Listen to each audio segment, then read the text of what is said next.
Buen día, chicos. En este video van a poder encontrar algunas descripciones de una de las glándulas más voluminosas del cuerpo, que es una glándula anexa al tubo digestivo, como es el hígado.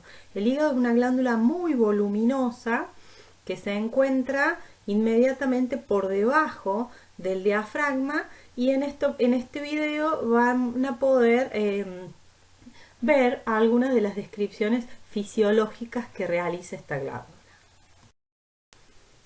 Bueno, en esta diapositiva podemos refrescar algunas de las funciones que lleva a cabo el hígado. Sabemos que el hígado actúa como un órgano que es una central bioquímica en nuestro organismo. Entonces es necesario recordar algunas de sus funciones. En esta diapositiva se han señalado varias de las funciones, pero sabemos que la más importante es la secreción de bilis. La secreción de bilis que se lleva a cabo por los hepatocitos, que eran estas células formadoras de los lóbulos hepáticos, de los lobulillos hepáticos, y a esta bilis se le agregan segundas secreciones como son los iones de sodio y iones de bicarbonato, que son secretados por la célula de los conductos. Entonces, en los conductos biliares se le añade esta segunda secreción, que son los iones. Si nosotros también recordamos la composición de la bilis, podemos decir que la bilis está compuesta además por agua, por sales biliares, por algunos pigmentos biliares como puede ser la bilirrubina, ¿sí? Además tenemos el colesterol, la lecitina, que eran básicamente los fosfolípidos, ¿sí? Y recordar que el pH de la bilis tenía que ser alcalino. La función de la bilis y básicamente lo que realizan las sales biliares es justamente la emulsificación de las grasas. Es decir, a esas gotas de grasa, las sales biliares las rodeaban, ¿sí? Si lo recuerdan esta parte, las sales biliares las rodeaban y las convertían en gotas más pequeñas. Y eso era la emulsificación. Entonces estas gotas, ¿sí?, se podían dispersar para poder ser digeridas por la lipasa pancreática, ¿sí?, que era una enzima que venía en el jugo pancreático producido en otra glándula importante anexa al tubo digestivo, como lo es el páncreas. Y dentro de la función de la bilis sabemos que elimina el colesterol y también los pigmentos biliares, ¿sí? Y además tenemos algunas otras tipos de funciones, como son la detoxificación, ¿sí?, de todas las toxinas que normalmente ingerimos, como pueden ser fármacos, alcohol, las propias hormonas que se sintetizan en el organismo, sobre todo las tiroideas y las esteroideas. Además, el hígado se encarga de metabolizar las proteínas, ¿sí?, no solamente los ácidos grasos, como dijimos recién, sino las proteínas y los hidratos de carbono, almacena y metaboliza las vitaminas, y también sintetizan algunas proteínas plasmáticas muy importantes, como pueden ser la alfa y la beta globulina, la protrombina y el fibrinógeno, ¿sí? También es un órgano hematopoyético en la vida fetal, y sobre todo presenta células de Kupffer, que son células encargadas de la fagocitosis de los glóbulos rojos. Que vienen con sangre, que vienen del metabolismo celular, ¿sí? Es decir, que traen sangre carboxigenada. La sangre del metabolismo viene carboxigenada. Y también glóbulos blancos viejos, entre otros. Esa es la función fagocítica del hígado. Bueno, entonces, además de las funciones que ya mencionamos, como ayudar a emulsionar las grandes partículas de grasa y convertirlas en pequeñas partículas que van a ser atacadas por la lipasa, la bilis favorece la absorción de los productos finales de la digestión de las grasas y además sirve como un medio de excreción de productos de desechos que van a ser los provenientes de la sangre. Por ejemplo, la bilirrubina o el exceso de colesterol. ¿Sí? Y dentro de los componentes que mencionamos recién, también podemos agregar algunos otros iones, como puede ser el potasio, el calcio, los iones de cloro y los iones de bicarbonato. Los iones de bicarbonato, o más precisamente el bicarbonato, es el responsable de darle a la bilis la alcalinidad. Y también recordar que el hígado secreta continuamente grandes volúmenes o mililitros de bilis, ¿sí? Y que esta bilis es almacenada en la vesícula biliar. Pero no solamente la vesícula biliar es la responsable de almacenar la bilis, sino también la concentra. La vesícula biliar tiene la capacidad de almacenar entre 30 a 60 mililitros de bilis, aunque puede llegar hasta 400 mililitros su almacenamiento. Y no solamente la almacena, sino que la mucosa de la vesícula absorbe grandes cantidades de iones y de agua, ¿sí? Iones como sodio, cloro u otros iones más pequeños, y eso hace que la bilis se concentre. Entonces se puede concentrar hasta aproximadamente 5 veces más de lo que tiene realmente sus componentes. Bien, otra de las funciones que tiene el hígado es de almacenamiento. Almacena glucógeno junto con el músculo y también almacena iones como el hierro, el zinc. Bien, también la producción de determinadas proteínas, como mencionamos anteriormente, del plasma sanguíneo, ¿no? La producción de colesterol y proteínas específicas para el transporte de grasas a través del cuerpo, la conversión del exceso de glucosa en este glucógeno que decimos que se almacena, ¿sí? A nivel en el hígado y también en el músculo, este glucógeno que luego puede ser convertido nuevamente en glucosa para cuando se necesite energía en el metabolismo.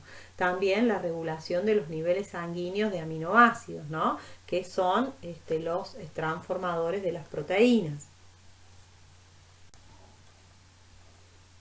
También la conversión del amoníaco tóxico en urea. La urea es un producto final del metabolismo proteico y obviamente se excreta en la orina, ¿sí? La depuración, por ejemplo, de la sangre o la detoxificación de drogas y otras sustancias tóxicas. La regulación de la coagulación sanguínea, la resistencia a las infecciones mediante la producción de algunos factores de inmunidad y la eliminación de bacterias, ¿sí? Bien, otro puede ser el metabolismo de las vitaminas, vitaminas que se activan, se almacenan, ¿sí? Y se metabolizan. Por ejemplo, es el caso de las liposolubles, ¿sí? Las vitaminas liposolubles se almacenan en el hígado y son activadas y se redistribuyen para la síntesis de factores, por ejemplo, los factores de coagulación, ¿sí? Ese es el caso de las liposolubles, no de las hidrosolubles.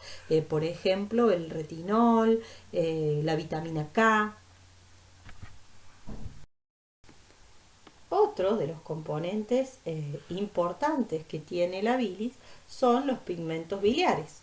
Los pigmentos biliares provienen de la degradación de la hemoglobina.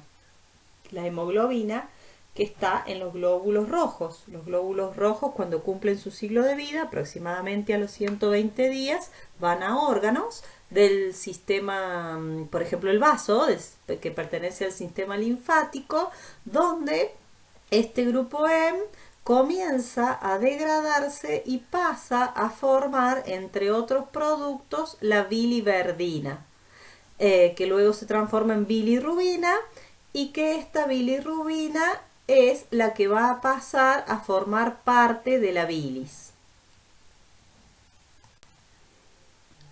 esta bilirrubina puede pasar a formar parte de la bilis y, y puede pasar al nivel intestinal y transformarse después de varios pasos en estercobilina y ser eliminada por las heces. O puede reabsorberse a nivel intestinal y pasar a la circulación, por la circulación portal recaptada, ¿no es cierto?, volver al hígado y pasar a la circulación general para ser eliminada por la orina a través del riñón, ¿sí?